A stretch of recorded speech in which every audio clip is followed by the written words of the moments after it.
It's more of like, here's these requirements and this is how I'm going to apply this, security principle to it. And let's see if it works, right? When you break it down like that, it's more consumable. It's more easily to attack, right? More easily to succeed. But if I just look at the overarching topic, which, trust me, I've had like several breakdowns where it's like, I'm an idiot. I shouldn't have done this. Why did I sign up for this? Now I'm too far in. Cause like now, like my mind is like, well, I'm too far in to fail. I'm too far in not to complete this thing. Like if I fail and I completed it and they still don't give it to me, which is like less than 1% of the time, because there's some insane stat where it's like 50% of the people that start their PhD don't make it past the second semester. Really? Yeah, and then it's like if you make it past a certain point, it's like almost 100% of the time you get your PhD, because like the work that is required to go into it. Like I just finished up the hardest year of the PhD, and I'm telling you right now, if I would have known how hard it is going into it, I never would have gone into it. There's no chance. And I mean, like I had to have like weekly calls with my chair of him just convincing me, like, give me another 2 pages. It's okay. Just give me another two. Can you do He's that? playing your therapist at the same time, right? Yeah, no, 100%. I mean, there was times when he would just be like, can you give me a sentence? Can you give me the theme of the first sentence? Like what does that look like? Just doing anything to just get my mind to work, you know? Hey, I mean, to get your brain into that space of trying to, sounds like a very challenging topic anyways. I wouldn't even know where to start myself in any of that. So, And you got to be so precise too, because like at this level, if you're not precise, someone's going to be like, oh, you were 0.001 degrees off, you're completely incorrect, like just ruin your PhD right before you even get started with it. the AI 80% accuracy isn't okay, or Yeah, 50% or no, whatever number. I have found in my research, right? Because you have to find a whole bunch of articles and, cite them all and build your case for why you're researching the thing that you're researching, In doing that, I was trying to use Google, and Google was just completely unhelpful. Like to the extreme. It was just completely unhelpful. It would give me articles in Chinese, articles that didn't exist. I mean, it was terrible. And then I went and switched over to ChatGPT, and ChatGPT would like 90% of the time just make it up. That's what I found out. It would just make it up completely. And it sounded very convincing, but once you start digging into it and you ask clarifying questions, it like makes up more lies on top of the lies that it gave you.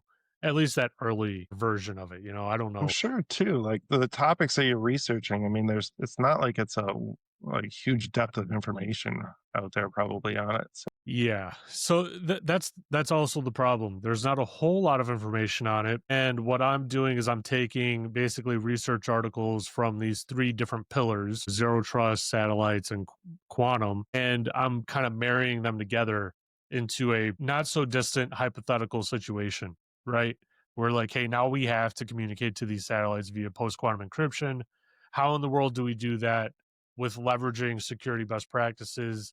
Because the first thing that you learn about post quantum encryption is, yeah, it's unbreakable. So guess what? From a security perspective, you look at everything else, like literally everything else. You look at the key exchange that hasn't changed since the 90s, right? You look at the infrastructure itself. How are you actually authenticating that infrastructure?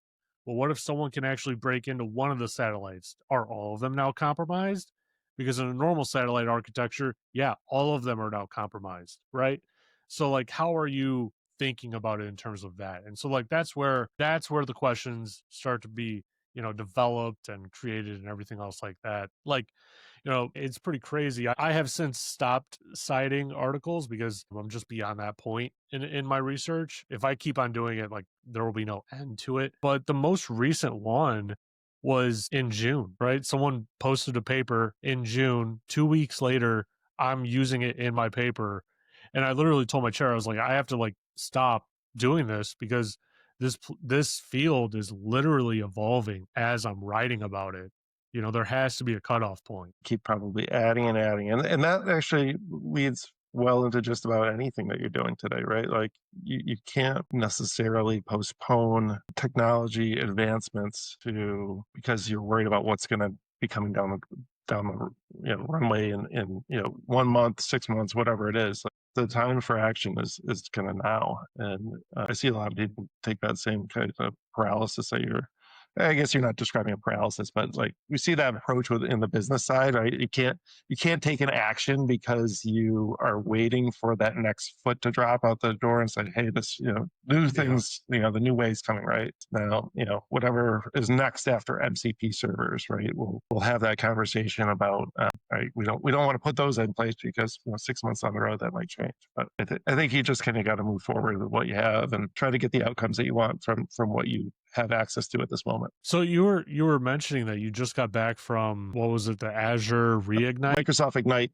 Yeah, the Microsoft Ignite. So it sounds like that would be like a good transition, right? Because we're talking about these technological evolutions, especially with AI. What new things did you come across at the conference that kind of just blew your mind, so to speak, in terms of what's coming out, what people are doing with it and whatnot? So, I'll give you two examples that come right to mind.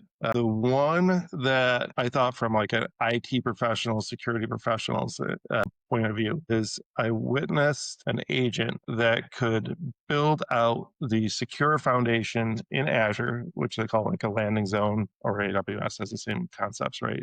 It's all based off of the well architected frameworks, the patterns that the cloud providers put out, and take all of those best practices and deploy it to your standards that you want in there, right? Using a combination of GitHub Copilot and the MCP server on the back end that's tied into. What I thought was really unique about that, right, is in the past, and this is something that I try to relate because I've been in the side from an IT deployment perspective, right, and an architecture perspective or deployment perspective, right? You got to get all these people in the room typically, and you have to have very subject matter expertise in these areas, right? You might have someone that's good at infrastructure, you might have someone that's good at security, you might have someone that's really good at the data platforms or whatever it is, and you got to get them all in there, and they all have to own their pieces, and then you got to deploy it all and hope that you did it right, and go reference the latest architecture that's been referenced up on published out to the internet and the patterns, and translate all that. Now the agent's actually doing that for you, and able to do that with the most current knowledge. You're not required to necessarily be the person there that has to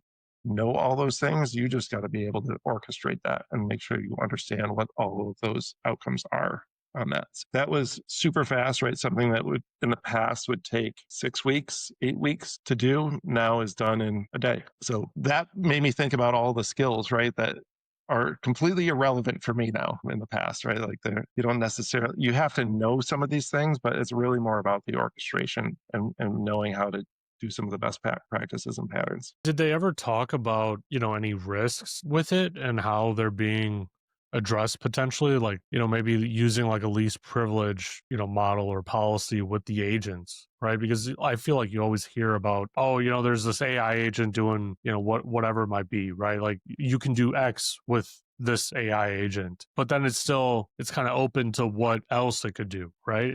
Was there any talk around that? There wasn't a whole lot on that because these are all brand new features.